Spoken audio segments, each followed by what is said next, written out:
నమస్కారం NS news కి స్వాగతం. నా పేరు ఉషా. ముందుగా ముఖ్యాంశాలు. కాకినాడ జిల్లా జగ్గంపేట నందు స్థానిక రాజమండ్రి రోడ్లో గల సాయి హెల్త్ కేర్ నందు పలు వైద్య విభాగాలు ఆరోగ్యశ్రీ పథకం వర్తించేలా జగ్గంపేట ఎమ్మెల్యే జ్యోతిర నెహ్రూ ప్రారంభించారు.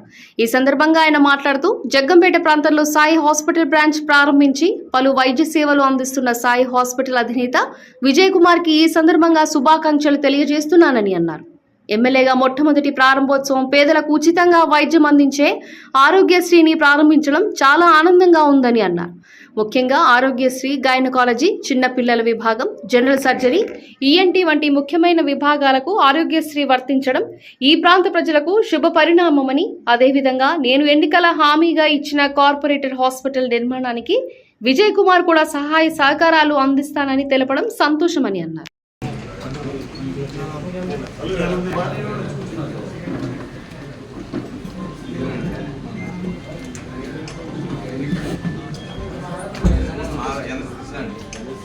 అదే మన రాముగారు అబ్బాయి అండి.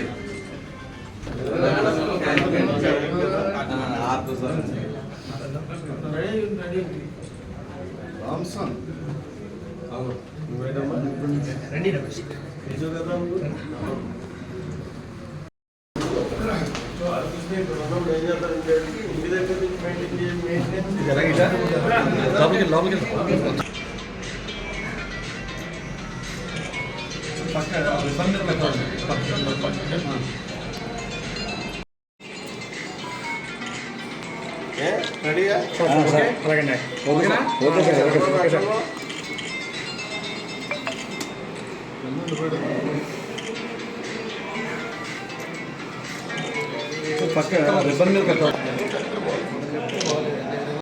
చంద్రబాబు నాయుడు గారు ఒకటే మాట చెప్పారు, నాకు multi special hospital no loss no gain, ప్రభుత్వం ప్రైవేట్ భాగస్వామ్యంతో ఒక హాస్పిటల్ నిర్మాణం చేయాలి, ఇక్కడ సామాన్యులకు అందుబాటులోకి వైద్యం తేవాలని చెప్పేసి ఆ రోజు నేను అడిగితే దాన్ని ఇమీడియట్గా ఆయన మన ప్రభుత్వం ఏర్పడిన ఆ కార్యక్రమానికి శ్రీకారం చుట్టూ ఖచ్చితంగా నేను ఇస్తాను అని చెప్పినట్టు అదే ఒక డాక్టర్ గారితో మాట్లాడుతున్నాను.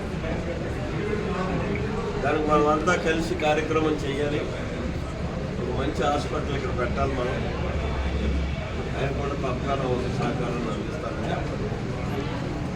ఏదేమైనా టోటల్గా మొదలు సామాన్యుడికి వైద్యాన్ని అందుబాటులోకి ఇవాళ మన జగ్గంపేటలో వచ్చింది అన్నానికి మాత్రం ఆరోగ్యశ్రీ రావడం ఇన్ని కార్యక్రమాలకి ఇది ఒక అదృష్టంగా భావిస్తాం.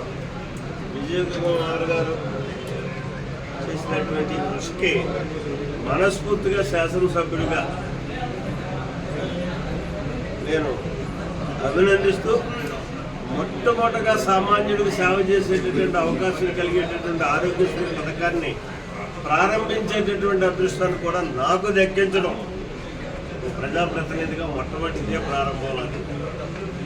దానికి అవకాశం నేను కానప్పుడు కూడా, ఎమ్మెల్యే కానప్పుడు కూడా చెప్తున్నాను. ఆయన అనేక ఇద్దరు చూశారు. ఇప్పుడు కూడా అదే పరిస్థితుల్లో నాకు అవకాశాన్ని ఇచ్చినందుకు కూడా వారికి ప్రత్యేకంగా నా కృతజ్ఞతలు తెలియజేసుకుంటూ మీ అందరి దగ్గర సెలవు.